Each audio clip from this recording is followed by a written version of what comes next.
Bonjour et bienvenue à l'invité de Thierry. Nous avons le plaisir d'accueillir aujourd'hui le Patrick Chalasson. Patrick Chalasson est le directeur de l'entreprise appelée Kepgro. Bonjour Monsieur Chalasson.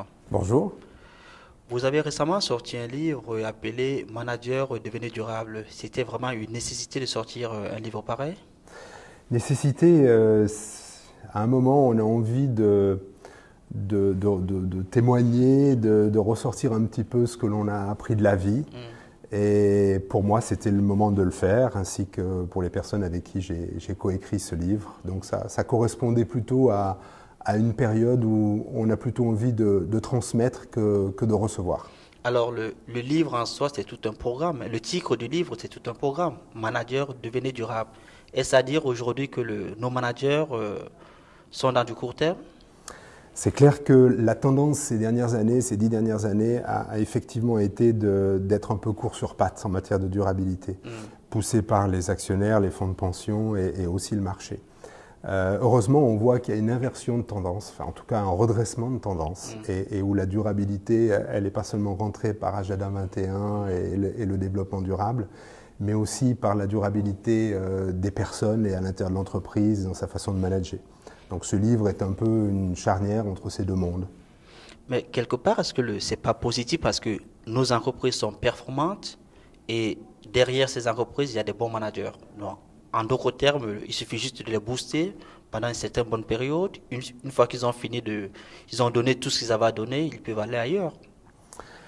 Ça, c'est effectivement une vision des années 90 et peut-être des années 2000. Maintenant, aujourd'hui, une entreprise, elle doit trouver des fonds d'investissement. Elle est vendue à un moment, elle est rachetée.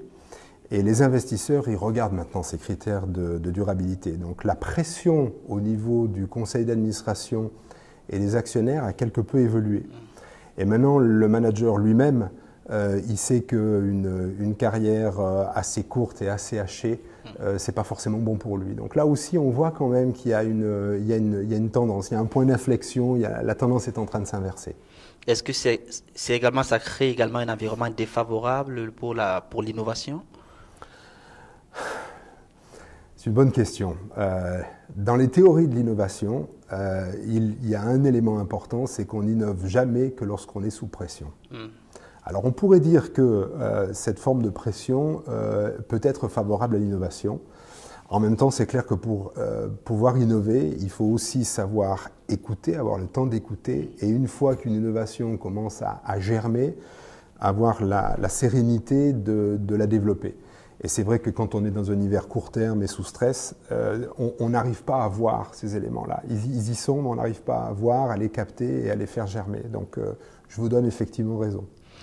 Mais pour vous, qu'est-ce qui justifie ce virage-là? Pourquoi est-ce que subitement nous sommes allés à la course de la performance? Qu'est-ce qui justifie ça selon vous?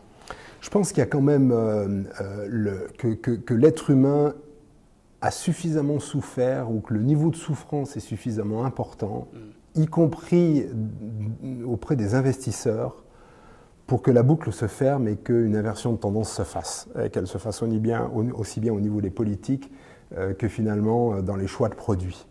Et tant qu'on continuait à choisir des produits simples, pas chers, fabriqués en grand volume, la même chose pour la nourriture, etc., on continuait à augmenter ce phénomène-là. Maintenant que les achats se font de plus en plus intelligents, je dirais, eh bien on a favorisé cet élément-là. Donc les deux mondes se rejoignent, je dirais. Et vous pensez que le futur, ce sera quoi? Moi, je suis d'un naturel déjà optimiste. Et puis c'est vrai que l'histoire humaine nous a montré que l'homme trouvait toujours son chemin. Et je suis convaincu qu'il va le trouver. Et c'est vrai que la tendance de ces dernières années en matière de développement durable et justement de recherche d'équilibre entre la performance financière durable et les éléments environnementaux sont réjouissants. Maintenant, la route est très longue et il y a encore beaucoup de chemin à faire. Moi, je pense qu'il y a une inversion de tendance, mais maintenant, il faut qu'il y ait une croissance dans ce domaine-là. Merci, M. Chalasson, pour ces explications. Merci à vous. Et quant à vous, nous allons vous donner rendez-vous très prochainement avec un nouvel invité. Au revoir.